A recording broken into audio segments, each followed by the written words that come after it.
జూబ్లీహిల్స్ ఉప ఎన్నిక పోలింగ్ కొనసాగుతోంది. సాయంత్రం 6 గంటల వరకు కూడా ఈ ఓటింగ్ జరగనుంది. దాదాపు 4.01 లక్షల మంది ఓటర్లు ఓటు హక్కు వినియోగించుకున్నారు. ఉదయం నుంచే ఓటర్లు బారులు తీరి వారి ఓటు హక్కును వినియోగించుకుంటున్నారు. ఉదయం 9 గంటల వరకు 9.2% పోలింగ్ నమోదైంది. ఓటు హక్కు వినియోగించుకునేందుకు 139 ప్రాంతాల్లో 407 పోలింగ్ కేంద్రాలను ఎన్నికల సంఘం ఏర్పాటు చేసింది. ఎటువంటి అవాంఛనీయ ఘటనలు జరగకుండా ప్రతి పోలింగ్ కేంద్రం వద్ద కూడా 3 అంచెల భద్రతతో పాటుగా 139 డ్రోన్లతో నిరంతర నిఘా నుంచి భద్రతా సిబ్బంది పర్యవేక్షిస్తున్నారు. బీఆర్ఎస్ తరపున మాగంటి సునీత, కాంగ్రెస్ నుంచి నవీన్ యాదవ్, బీజేపీ నుంచి లంకల దీపక్ రెడ్డి పోటీ చేస్తున్నారు. ఈ నెల 14న ఓట్ల లెక్కింపు జరగనుంది. పోలింగ్ సరళిని ఎన్నికల సంఘం ఆన్లైన్లో ప్రత్యేక యాప్ ద్వారా నమోదు చేస్తున్నారు. 58 మంది అభ్యర్థులు పోటీ చేస్తుండటంతో 4 బ్యాలెట్ యూనిట్స్ వినియోగిస్తున్నారు. ఒక్కో యూనిట్లో 16 మంది పేర్లు, ఫోటోలు ఉంటాయి. చివరి బ్యాలెట్ యూనిట్లో 59వ నంబర్గా నోటా బటన్ అనేది ఉంటుందని అధికారులు తెలిపారు. జూబ్లీహిల్స్ నియోజకవర్గం అంటేనే చాలామంది ప్రముఖులు ఉంటారు. సినీ రాజకీయ ప్రముఖులు ఎంతోమంది నివసించే ప్రాంతం కాబట్టి ప్రముఖులు బారులు తీరి ఓటు వేసే అవకాశం కూడా ఉంది.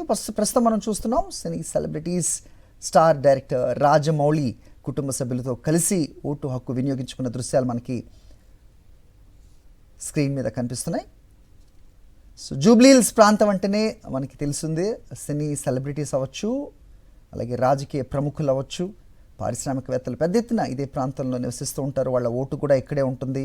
సో ఇవాళ జూబ్లీహిల్స్ ఉప ఎన్నిక జరుగుతున్న నేపథ్యంలో వాళ్ళు తమ ఓటు హక్కును వినియోగించుకోవడానికి ముందుకొచ్చారు. రైట్, ఇక ఓటింగ్ సరళి ఎలా ఉంది మా కరెస్పాండెంట్ సాయి కిరణ్ ఎర్రగడ్డ నుంచి, అలాగే శేఖర్ రెహమత్ నగర్ నుంచి అందించే ప్రయత్నం చేస్తారు. ముందుగా సాయి కిరణ్ దగ్గరికి వెళ్దాం. Sai, so morning 9 o'clockకి 9.2%, not to bad. So ఏం జరుగుతుంది, ఎలా ఉంది ఓటింగ్ ప్యాటర్న్, ఏర్పాట్లు ఎలా ఉన్నాయి? ఉదయం నుంచి కొన్ని ఈవీఎంలు మొరాయించినట్టుగా కూడా అప్డేట్ అందుతోంది. ఏంటి మీ దగ్గర ఇన్పుట్స్?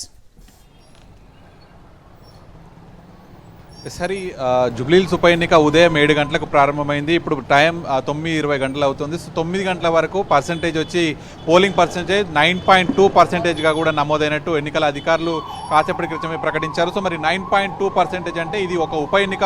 జనరల్గా ఒక ఉప ఎన్నికలో 2 గంటల సమయం పోలింగ్ జరిగిందంటే ఖచ్చితంగా ఒక 20-25% వరకు ఉండాలి. కానీ 9.2%గా కనిపిస్తుంది. అంటే హైదరాబాద్ లాంటి ప్రాంతంలో జూబ్లీహిల్స్ లాంటి ఈ కోర్ సిటీలో ఈ పర్సంటేజ్ నమోదవడం కూడా కొంత సంతోషకరమైనటువంటిది కూడా చెప్పొచ్చు. ఎందుకంటే మెల్లిమెల్లిగా ఈరోజు మొత్తం హాలిడే కూడా ప్రకటించారు కాబట్టి మెల్లిమెల్లిగా ఓటర్లు వచ్చేటువంటి అవకాశం కనిపిస్తుంది. ఇక్కడ పోలింగ్ పర్సంటేజ్ మాత్రం ఎవ్రీ ఇయర్ ప్రతి ఎన్నికకు సంబంధించి జూబ్లీహిల్స్లో చాలా తక్కువగా నమోదవుతుంటుంది. 2023 జనరల్ ఎలక్షన్లో 47% మాత్రమే ఇక్కడ పోలింగ్ పర్సంటేజ్ నమోదైంది.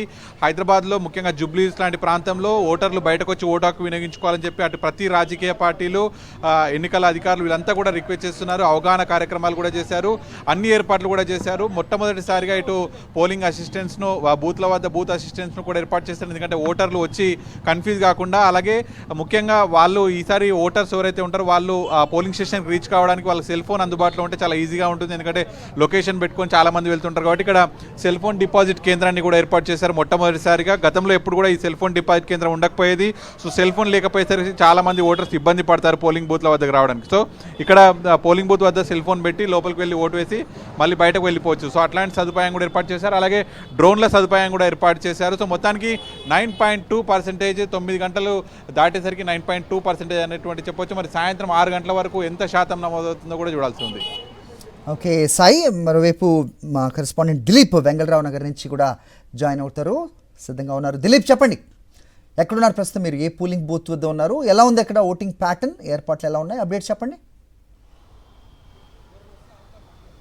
ఎస్, వెంగళరావు నగర్ డివిజన్లో ప్రస్తుతం మనం ఉన్నాము. సో ఇక్కడ వెంగళరావు నగర్ డివిజన్లో మొత్తం కూడా 58 పోలింగ్ బూతులు ఉన్నాయి. మొత్తం 174 పోలింగ్ కేంద్రాలు ఉన్నాయి. సో అన్ని పోలింగ్ కేంద్రాల వద్ద కూడా చాలా ప్రశాంతంగా ప్రస్తుతం అయితే పోలింగ్ కొనసాగుతున్న పరిస్థితి కనిపిస్తోంది. సో అలాగే అన్ని ఏర్పాట్లు కూడా పూర్తి చేశారని చెప్పుకోవచ్చు అధికారులు. సో ఓటు వేయడానికి కూడా ఓటర్లు కూడా చాలా ఉత్సాహంగా పోలింగ్ బూతులకు చేరుకుంటున్న పరిస్థితి కనిపిస్తోంది. ఓటును ఖచ్చితంగా వినియోగించుకోవాలని మనం కొంతమంది ఓటర్లతో కూడా మాట్లాడిన పరిస్థితి కనిపిస్తోంది. సో ఓటర్లందరూ కూడా తమ తమ ఓటు హక్కును వినియోగించుకోవాలి. సో వినియోగించుకున్నప్పుడే ప్రశ్నించే హక్కు మనకు ఉంటుంది అనేటువంటి అభిప్రాయం కూడా వ్యక్తం చేసినటువంటి పరిస్థితిని మనం చూసాం. ఇక ఎవరైనా చివరి నిమిషం వరకు కూడా ఓటర్లకు తమ ఓటు స్లిప్పులు అందని వాళ్ళు ఎవరైతే ఓటర్లు ఉన్నారో సో వాళ్ళందరూ కూడా తమ తమ పోలింగ్ కేంద్రాల వద్దకు వచ్చి అక్కడ బిఎల్ఓస్ ప్రత్యేకంగా ఒక కౌంటర్ని ఏర్పాటు చేశారు. సో వాళ్ళకు ఓటర్ స్లిప్ను కూడా అందిస్తున్న పరిస్థితిని మనం చూస్తున్నాం. సో ఇక ప్రస్తుతానికి ఓవరాల్గా చూసుకుంటే జూబ్లీహిల్స్ నియోజకవర్గంలో 10% పోలింగ్ పర్సంటేజ్ అయితే నమోదైన పరిస్థితి కనిపిస్తుంది. సో సాయంత్రం 6 గంటల వరకు కొనసాగేటువంటి ఈ పోలింగ్ ఈ జూబ్లీహిల్స్ ఉప ఎన్నికకు సంబంధించి పోలింగ్. సో గతంలో మనం చూసుకుంటే 2018 ఎన్నికల్లో 48% ఓవరాల్గా పోలింగ్ శాతం నమోదయ్యింది. అలాగే 2014లో కనుక చూసుకుంటే 46% పోలింగ్ శాతం నమోదైంది.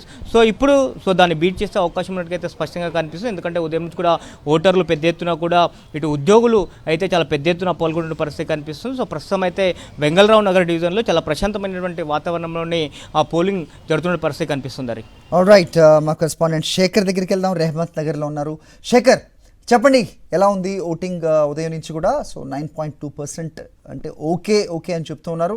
సో ఇప్పుడు ఎంత మేరకు ఉండొచ్చు? సో మళ్ళీ నెక్స్ట్ బులెటిన్ 11 o'clockకి వాళ్ళు తెలియజేసే అవకాశం ఉంది కాబట్టి ఓటింగ్ ప్యాటర్న్ ఏ రకంగా ఉంది, ఎలా వస్తున్నారు ఓటర్లు ముందుకు, అప్డేట్ చెప్పండి. హరి, జూబ్లీహిల్స్ బైపోల్లో రెహమత్ నగర్ డివిజన్ చాలా కీలకమైనటువంటి డివిజన్ అని చెప్పుకోవచ్చు. దాదాపు 70,000 మంది ఓటర్లు ఈ డివిజన్ పరిధిలో ఉన్నారు.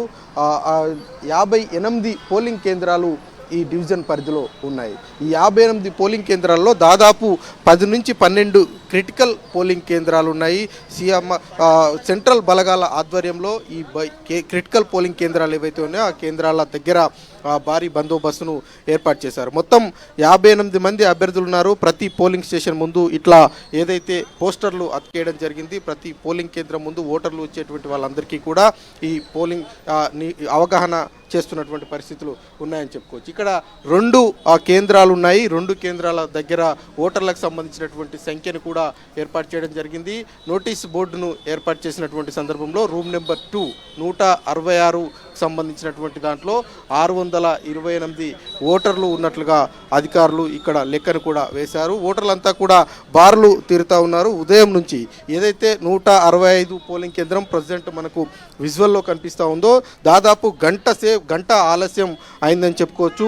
మొదటి ఈవీఎం మొరాయించడంతో కొత్త ఈవీఎంను ఇక్కడ ఏర్పాటు చేయడం జరిగింది. ఆ కొత్త ఈవీఎం కూడా దాదాపు గంట సేపు 7:55 తర్వాత ఇక్కడ పోలింగ్కు సంబంధించినటువంటి కార్యక్రమం మొదలైంది. ఉదయం నుంచి వెయిట్ చేస్తున్నటువంటి ఓటర్లంతా కూడా ఇప్పుడిప్పుడే లోపలికి వెళ్తున్నటువంటి పరిస్థితులు ఉన్నాయని చెప్పుకోవచ్చు. మొత్తం రెహమత్ నగర్ డివిజన్కి సంబంధించి చాలా కీలకంగా అన్ని పార్టీ రాజకీయ నాయకులు ప్రచారం చేశారు. ప్రజెంట్ ఉన్నటువంటి పీజీఆర్ చౌరస్తా ఏదైతే ఉందో ఈ చౌరస్తా వేదికగానే అన్ని పార్టీలకు సంబంధించినటువంటి నాయకులు ప్రచారాన్ని ఇక్కడ నుంచి పెద్ద ఎత్తున కూడా చేసినటువంటి పరిస్థితులు. ఓటర్లంతా క్యూ లైన్లో ఉన్నారు. కొంతమందిని మాట్లాడించేటువంటి ప్రయత్నం చేసాం. సార్, ఎట్లా ఉంది ఇక్కడ ఏర్పాట్లు ఎట్లా ఉన్నాయి? బాగానే ఉన్నాయి. ఇప్పటికైతే మంచిగా మేము వచ్చి ఒక 10 నిమిషాలు అవుతుంది. 10 నిమిషాలు అవుతుంది. బాగానే ఉంది. చెప్పండి అమ్మా, ఎట్లా ఉన్నాయి ఏర్పాట్లు? బాగానే ఉన్నాయండి. బాగానే ఉన్నాయి. 15 నిమిషాలు అయింది. ఏ గల్లీ నుంచి వస్తున్నారు మీరు? మేము సంతోష్ గిరి ఎంత దూరం ఉంటుంది అక్కడ నుంచి ఇక్కడికి? ఆటోలో వచ్చినాం. ఇది మొత్తానికి పక్కన ఉన్నటువంటి ఓటర్లంతా కూడా ఇక్కడికి వచ్చి ఓటు హక్కును వినియోగించుకుంటున్నటువంటి పరిస్థితులు. ఏర్పాట్ల మీద ఓటర్లంతా కూడా సంతృప్తికరంగానే ఉన్నారని చెప్పుకోవచ్చు. చూడాలి మరి సాయంత్రం 6 గంటల వరకు ఓటు వేయడానికి అవకాశం ఉంటుంది కాబట్టి పర్సంటేజ్ ఎట్లా ఉంటుంది, ఏ రకంగా ఉంటుంది అన్నది చూడాల్సి ఉంటుంది. మరి alright Shekhar, thanks for the inputs. ఇక షేక్పేట్ వెళ్దాం. మా కరెస్పాండెంట్ రాకేష్ సిద్ధంగా ఉన్నారు, మాట్లాడదాం. రాకేష్, చెప్పండి, షేక్పేట్ ఎక్కడున్నారు, ఏ డివిజన్లో ఉన్నారు మీరు, ఎంతమంది ఓటర్లు ఇక్కడ ఉండే లెక్క చెప్తోంది? సో ఎలా ఉంది ఓటింగ్ ప్యాటర్న్, అప్డేట్ చెప్పండి. మనం ప్రస్తుతం షేక్పేట్ డివిజన్లోనే ఓయి కాలనీ వద్ద ఉన్నాం. ఈ జూబ్లీహిల్స్ కాన్స్టిట్యున్సీకి ఇది డెడ్ ఎండ్ బూత్గా చెప్పుకోవచ్చు. నెక్స్ట్ ఇక్కడి నుంచి వెళ్ళి రాజేందర్ నగర్కు సంబంధించిన కాన్స్టిట్యున్సీ ప్రారంభమవుతుంది. ఇక్కడ సంబంధించి చూస్తే గతంతో పోలిస్తే ఈసారి పోలింగ్ ఎక్కువగా నమోదవుతుందనేది ప్రస్తుతం పోలింగ్ సర్లే చూస్తే అర్థమవుతా ఉంది. గత సాధారణ ఎన్నికల్లో కూడా మనం కవరేజ్ చేసాం. అప్పుడు 10 వరకు కూడా పెద్దగా ఎక్కడ కూడా లైన్లో క్యూ లైన్లో నిలబడ్డ పరిస్థితి కనిపించలేదు. కానీ ఈరోజు 7 గంటల నుంచి వెళ్ళి క్యూ లైన్ అనేది కనిపిస్తూ ఉంది. ఎక్కువ మంది ఓటర్లు ఓటు వేయడానికి ఆసక్తి చూపుతున్నారు. మనకు క్యూ లైన్ కనిపిస్తూ ఉంది. సంబంధించి చిన్నపిల్లలకు సంబంధించి పెద్దవాళ్ళు అలాగే సంబంధించి హ్యాండిక్యాప్డ్స్ ఇలాంటి వారు కూడా ఓటు వేయడానికి ముందుకు వస్తున్నారు. వారి కోసం ప్రత్యేకించి వీల్ చైర్లు ఏర్పాటు చేశారు. ఈసారి సంబంధించి ఈ ఉప ఎన్నిక కావడం, రెండవది అన్ని పార్టీలు కూడా ప్రతిష్టాత్మకంగా తీసుకోవడం వల్ల ప్రతి ఓటర్ను ఏదో ఒక పార్టీ ఓటు వేయడానికి కొంత మేరకు అవకాశం చూపింది, వాళ్ళను సంబంధించి ప్రోత్సహించింది. దీంతో ఓటింగ్ పర్సంటేజ్ అనేది పెరుగుతూ ఉంది. సంబంధించి ఈసారి ఎలక్షన్కి సంబంధించి ఎన్నికల కమిషన్ కూడా కొంతమేర ఓటర్లను ఎడ్యుకేట్ చేసింది. సంబంధించి ఓటింగ్ దగ్గర కూడా ప్రత్యేకమైన సదుపాయాలు ఏర్పాటు చేసింది. హ్యాండిక్యాప్డ్స్ వాళ్ళకు వీల్ చైర్ ఏర్పాటు చేయడం, అలాగే మొబైల్కి సంబంధించి మొదటిసారి మొబైల్ను డిపాజిట్ చేసుకోవడం కోసం పోలింగ్ సెంటర్ ముందు ఒక సెంటర్ని ఏర్పాటు చేశారు. ఎందుకంటే చాలామంది గతంలో ఓటు వేయడానికి వస్తే ఫోన్ లోపలికి తీసుకుపోవడానికి అవకాశం ఇవ్వకపోతే దీంతో అది కొంత ఇబ్బందికరంగా మారేది. ఒక్కరు వస్తే ఓటు వేయడానికి ఇబ్బంది ఉండేది, కానీ అది ఇబ్బంది ఉండేది. ఈసారి ఆ ప్రాబ్లం లేకుండా చేశారు. దీంతో పాటు ఈసారి సెక్యూరిటీ కూడా కొంచెం పెంచారు. ఈసారి డ్రోన్ వ్యవస్థను అందుబాటులోకి తీసుకొచ్చారు. మనం అసలు ఆ డ్రోన్ వ్యవస్థ ఎట్లా పనిచేస్తుంది, ఇది ఏ విధంగా పోలీసులకు ఉపయోగపడుతుంది అనేది ఒకసారి చూద్దాం. మనకు డ్రోన్కు సంబంధించిన విజువల్ కనపడుతుంది. ప్రతి బూత్కు ఒక డ్రోన్ను ఏర్పాటు చేశారు. ఆ డ్రోన్ ఏజెంటు ఉదయం 7 గంటల నుంచి సాయంత్రం పోలింగ్ మూసే వరకు కూడా ఈ మొత్తం కూడా ఎన్నికల ప్రక్రియ చుట్టుపక్కల ఏదైతే 144 సెక్షన్ 100 మీటర్స్ ఉంచారో ఆ ప్రక్రియ మొత్తం కూడా మనకు ఈ డ్రోన్లో ద్వారా మొత్తం కూడా రికార్డ్ చేశారు. చుట్టుపక్కల ఎవరైనా గుమిగూడితే వెంటనే చెదరగొట్టడానికి ఉపయోగపడుతుంది. మనకు ఆ విజువల్స్ ఒకసారి చూద్దాం. డ్రోన్కి సంబంధించిన విజువల్స్ అనేది కనిపిస్తుంది. ఓయి కాలనీకి సంబంధించిన థ్యాంక్స్ రాకేష్.